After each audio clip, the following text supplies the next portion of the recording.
आज के आबार आपनादेर सामने एलाम। एर आगेও আপনাদের সামনে এসেছি এবং আপনাদেরকে বলেছি একটা বইয়ের কথা। বইটা দেখিয়েছি, বইটা আবার দেখাচ্ছি।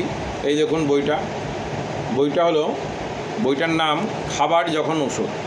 ডক্টর সমীর কুমার ধারা লিখেছেন। উনি ল্যামিনা রিসার্চ সেন্টারে গবেষণা করে।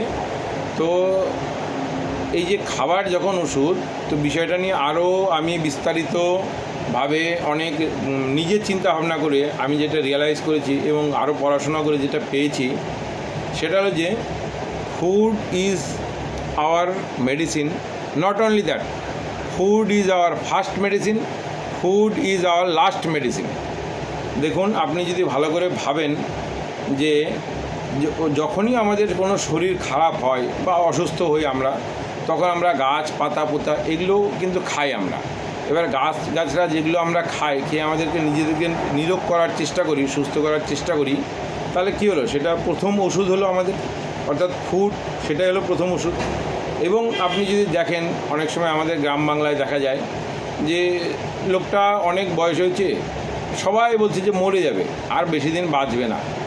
তো যখন সেই পরিস্থিতিতে বিছানায় পড়ে থাকে, তখন আমরা কি করি, তাকে দেখতে যাই। এবং দেখতে গেলে তখন আমরা সঙ্গে কিন্তু ফলমূল আমরা নিয়ে যাই।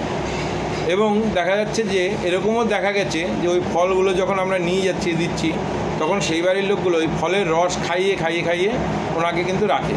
এবার দেখা যায় কিছুদিন ফলের রস খাওয়ার পরে যে লোকটা পুরোপুরি সুস্থ হয়ে গেছে এবং ভালো হয়ে তারা কি করেছে, যে উনি দেখা গেল যে আরও 5 বছর কি 7 বছর উনি আরও ভালোভাবে সুস্থ হয়ে জীবনযাপন করে তারপরে মারা গিয়েছে। তাহলে ভাবুন তো, ফুড তাহলে লাস্ট মেডিসিন হলো না? এবার আমরা নিজেরাই নিজেদেরকে সুস্থ রাখতে আরেকটা কথা আপনাদেরকে বলি, সেটা আমাদের এই ল্যামিনা রিসার্চ সেন্টারেই বেরিয়েছে। সেটা হলো যে kitchen is our first pharma. রান্নাঘরই হলো আমাদের প্রথম ওষুধের দোকান। সেই রান্নাঘরটাকে যদি আমরা ঠিক করে নিতে পারি, তাহলে কিন্তু আমাদের অ্যালোপ্যাথি, ড্রাগিস্ট অ্যান্ড কেমিস্টের দোকানে আর আমাদের যেতে হবে না। আপনারা ভাববেন, নিজেরা গবেষণা করবেন। আমি বললাম বলে মেনে নিতে হবে এমন কোনো কথা নেই। আপনারা নিজেরা গবেষণা করুন, নিজেরা চিন্তা ভাবনা করুন, নিজের চিন্তা অ্যাপ্লাই করুন। আমি যে কথাগুলো বললাম, কথাগুলো আপনার কতটা যুক্তিযুক্ত নিজে ভাববেন। Thank you.